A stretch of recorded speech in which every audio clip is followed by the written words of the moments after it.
Hello, everybody, and thank you for tuning in to the Liberty Report. With me today is Daniel McAdams, our co-host. Daniel, good to see you. How are you this morning, Dr. Paul? Very well. You know, thinking about yesterday's program, it was interesting because we thought the subject wasn't too interesting, but turned out we had a lot of viewers, and the viewers thought it was quite worthwhile. But I remember sometimes I get a little pessimistic, like maybe nobody will watch today or something. And I said, it just didn't look like a big event had occurred. And then about 2 seconds later, somebody calls me up, did you hear? Bolton got fired. Now that would have been big news. It's still big news, and we want to talk about that a little bit. Matter of fact, a lot of times we like the dust to settle a little bit before we, get into those subjects. But we've talked a lot about Bolton. He is probably one of our least favorite persons that we can think of. And he's known as, a super hawk neocon. Mm-hmm. And we always end up with a question, if Trump takes a position where he doesn't want to look like a super hawk neocon, why does he have so many of them there? And so we're not surprised when he finally has to get rid of them. This is his third national security director that he's getting rid of. So but the big question now is who's going to replace him? And our title suggests, is it going to be another John Bolton? And so far, it's always been another hawk. Yeah. I mean, he had two generals in there. They were a little bit different in that they weren't political people, but that was almost give Trump some cover because he admires the military and takes their advice. But they were way more hawkish than the image that Trump had during the campaign of it's time to get away from here, time to leave. And that was the opposite. Bolton had no intention of advising that. His main intention, his position, the neocons behind the scenes probably loved him because if Trump got out of hand and actually wanted to talk to some people, then Bolton went into action. So they may be feeling a little frustrated, but it just seems, I don't know how it looks to you, but it just seems like they're going to have influence on the next person. I wished I didn't have to be that cynical, but I'm afraid the image will be a little bit different, but the policies probably won't change.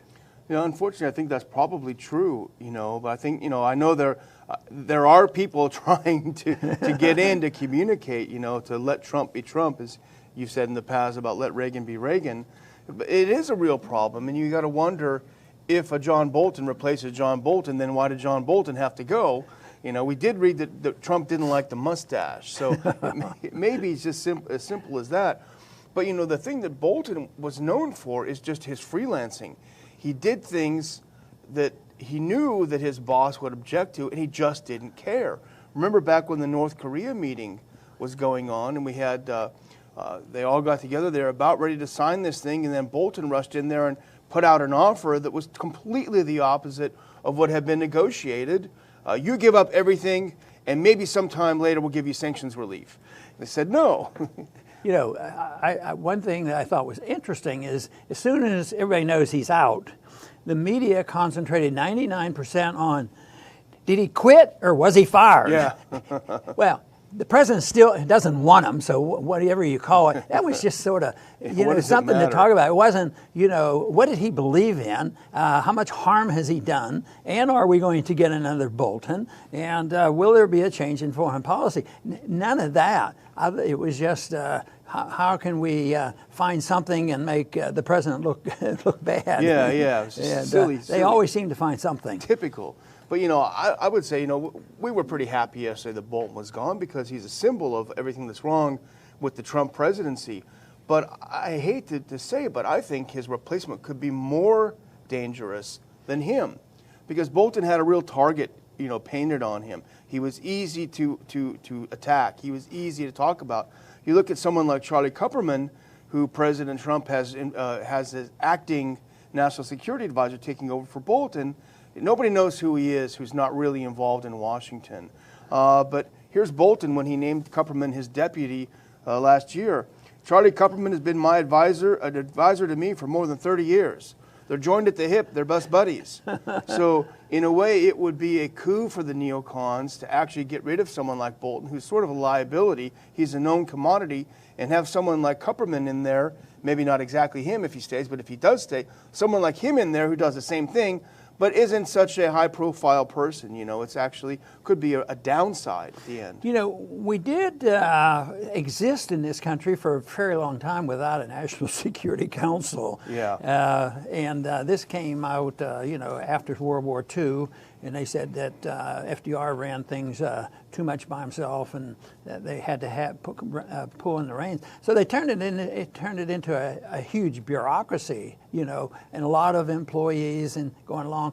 But you know, I could see where a president, you know, especially in this age with things going on, that you should have somebody that is really good, somebody that the president can trust, Yeah. and act like an advisor. And not a publicity stunt person, Yeah. not somebody throwing in monkey wrenches to change things. But I don't know how a president would operate under those circumstances, and maybe that's what we're seeing. You can't operate on this when people are trying to outclass the other person in the administration, like Pompeo. You know, there was a conflict there. Yeah. But I just think that an individual that wasn't political, and they did it on the quiet, and he would go over all the, I mean, Trump has to get not 100 or 2, there has to be thousands of memos coming through there, and I would think that the advisor going over this would be so much different than this fanfare that goes on here. I mean, Bolton might be the best known national security advisor we've ever had, but fortunately most of it was negative, which probably helped get rid of him. I would say the most known after Zbigniew Brzezinski, who was extremely, extremely important, unfortunately in a negative way, to Carter's policies. But you know, the national security advisor, which is what Bolton's position was, technically it's called the assistant to the president for national security affairs. All right. And that position was created, as were a lot of other bad things, in the 1947 National Security Act. Created the CIA, created the National Security Council, which technically the National Security Council is a group of advisors, including the Secretary of Defense, Secretary of State, Director of Central Intelligence. Now it's the DNI, Director of National. So this is sort of a council that meets. It was originally created in 1947 to confront the Soviet Union and contain the Soviet Union, because the thought was at the time, well, first of all, they had a lot of commies infiltrate the State Department, but they thought that the State Department wasn't sufficiently dedicated to containing the Soviet Union, so this is why it was created in the first place. So it's kind of created to confront, and it has done that. People like Brzezinski, who's made a name for himself for being a confrontational person. So the other thing the National Security Council does, by the way, there's a panel that decides who is on the kill list, and that's secret. So they do have a little bit of work they have to do, and that can include Americans. We know that under Obama it did include Americans. Well, it's cumbersome, it's bureaucratic, they're trying to manage things, and literally, you know, we have an empire, so there's lots of things to manage. So in many ways, I think you could make the case for saying that the messiness of the National Security Council and these problems of sorting it out is a reflection of the foreign policy. Yeah. Because as soon as you have an empire, you have national issues to come up with, because we're managing a lot of countries, and then you have a lot of interest in foreign policy. People spending money, and people have special interests, and it gets this way. So you have to have a lot of activity, and I don't know what the budget is, but I bet you the budget is significant, especially if you compared it to having an advisor, you know, to go over these things and give the president some advice. But even that doesn't work. If the president doesn't have an advisor, let's say the president's a non-interventionist, and he gets a key advisor, the guy has to be a non-interventionist. Yeah. So under those circumstances, it would work, and the job would be a lot less, and then people would get hysterical over this. The Republican and Democratic leadership, the congressional people would get a little bit annoyed, because they need this activity to go home and say, you know, I voted for this and I voted for this, I'm protecting this country, I voted for this weapon, and back and forth. So I think the chaos that we see here is just a reflection, once again, of a policy that we don't need. So we don't want another Bolton to replace Bolton. Yeah. We want somebody to replace interventionism in our State Department and in our government, in our election, in our presidency, because that to me is the issue, that we change our attitude. And I apply that to economics too. You can't eventually have a sound monetary system unless we replace the Federal Reserve, you know, because it's unworkable. And I think I always hope for the best, but I try to be realistic too, and because the system isn't going to change, I just don't think a lot will come of this. Yeah, and you know, Tucker Carlson had a pretty good opening monologue last night. I didn't watch all the show, but I read the monologue, and there's a quote from it, I think, that sort of encapsulates what we try to say, and you know, especially what I really try to focus on. Here's what he said: in some ways, the story isn't simply about John Bolton. It's about the countless John Boltons who currently staff the federal bureaucracy. Deeply mediocre lifers, drunk on hubris, protected by bulletproof job security. And that's a good point, because you think about the National Security Council staff. These staffers, they can go, it fluctuates. There's no set number of staffers. They've had up to 400, hundreds of people. They've had as low as, I think, they're trying to cap it at 50, or at least they were in the last reform. But when you have 400 people working under a national security advisor, you basically have the president's own sort of CIA. But when you have those people working at cross purposes to the president, as I think we've certainly seen in this administration, you've got an amazing amount of space for freelancing, for shenanigans, for all kinds of nefarious things going on. Without the president, he can't keep track of all these people without the president even knowing. Yeah, and then you have the benefits given to some of the intelligence agencies who can watch and see everything that's going on. So that is only going to lead to more chaos. Yeah, that's true. And well, you know, we wanted to cover another topic briefly here, and we kind of do a double header, I guess. But this is September 11th, 2019, and it marks 18 years since a group of mostly Saudis flew some planes into some buildings and helped us launch our war on terror, which has gone on with stops and starts ever since. Well, I think most people alive at that time would remember 9/11 very clearly, as you and I do. But I think from the very beginning, you know, we were off on a tangent on that, because when there is a killing, a simple murder or a mass murder, inevitably on TV, all you hear is, who has the motive to do this? Who did this? What group of people did it? And what inclined them to do it? But they never asked the motive of what was going on here. Yeah. They assumed that they knew exactly the individuals that were doing it, but the motive was all mainly because they didn't like us, because we were free and we were rich, and therefore they didn't like us for this reason, and that just isn't true. That isn't true. I of course made the point that they had a motive that was more logical, and that is there was a lot of resentment. But the whole conclusion of it still is up in arms. You know, we had a commission to study this, to find out who was complicit, how did it happen, who in government could be responsible, and yet, excuse me. So we were the commission was done, but it lived up to my complaint about commissions. They're there to cover up government mistakes or government's deliberate action, and I don't think it's the place to find truth. So I never place much,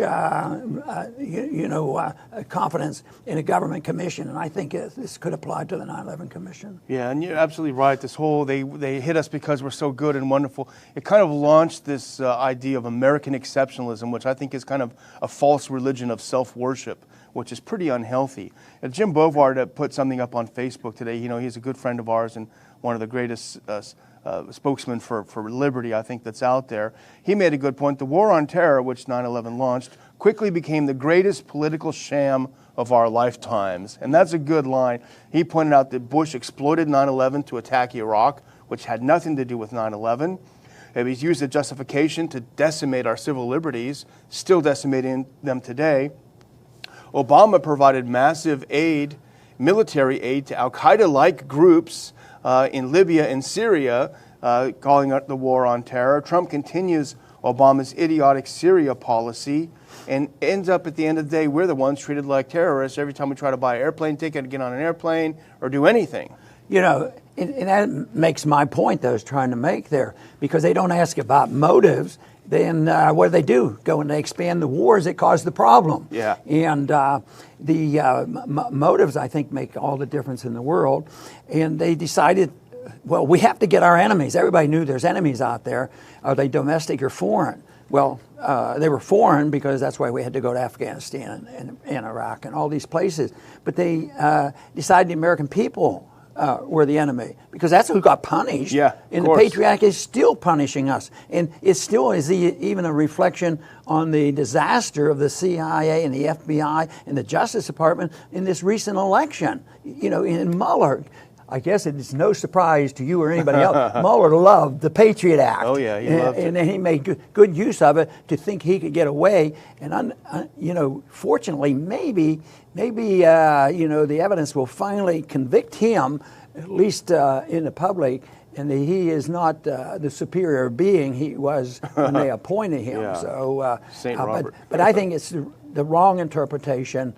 It wasn't had anything to do with our foreign policy. Therefore, we need more foreign adventurism and more invasion of our privacy and you know, all the spying that goes on in the American people. So evidently, they said we have to get our enemies. It turned out we're part of that enemies, the average person in this country. We're the enemies, yeah.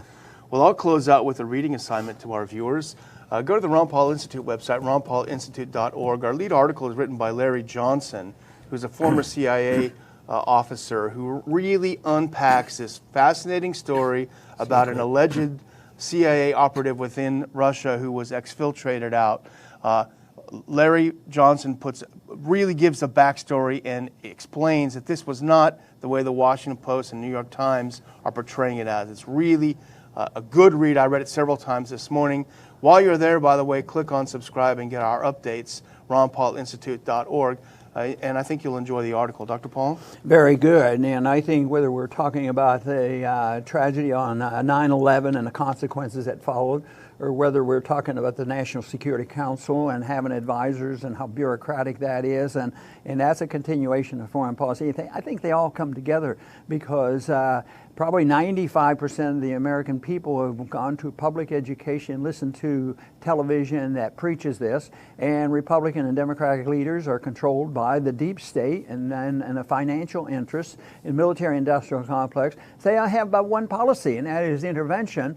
And so if you look at the big picture, say, well, that's too big a picture. No, it's very simple. You only have to think about one thing: non-interventionists. Mind our own business. Mind our own business when it comes to dealing with other countries, and let the people decide how to spend the money and how they can make the money, and also protect civil liberties, not undermining civil liberties. That's what you'd have to do if we decide we want to, you know, make a stab at it again and live in a free society. So it is a real challenge, but believe me, the direction we're going now hasn't been good, but I still believe strongly that there are a lot of people out there that agree with this, but I think we have to go through the climactic end of this, the climactic end of our empire, and the climactic end of our excessive spending and our empire, our spending, and the financial system, the Federal Reserve, and then those individuals who have come along and have recognized that there is an alternative, which happens to be, you know, pretty much in line with some of the good parts of the American tradition. What we have today is not the American tradition. So I would think that, yes, it's bad for us. I don't think that all of a sudden firing Bolton good move, but I don't think that's going to solve our problems. We have to change attitudes because, quite frankly, if I had to write a paper right now and give a political and psychological analysis of why Donald Trump does certain things in his foreign policy, I think I'd flunk the course because I have no idea some days what he's up to. And there are some days I'm up, very positive on this, and other days not. But I think it's a real challenge, but could be worse. And compared to what? That's the big thing. And right now, compared to John Bolton being there and having so much power, I would say today is a better day than yesterday. I want to thank everybody for tuning in today to the Liberty Report. Please come back soon.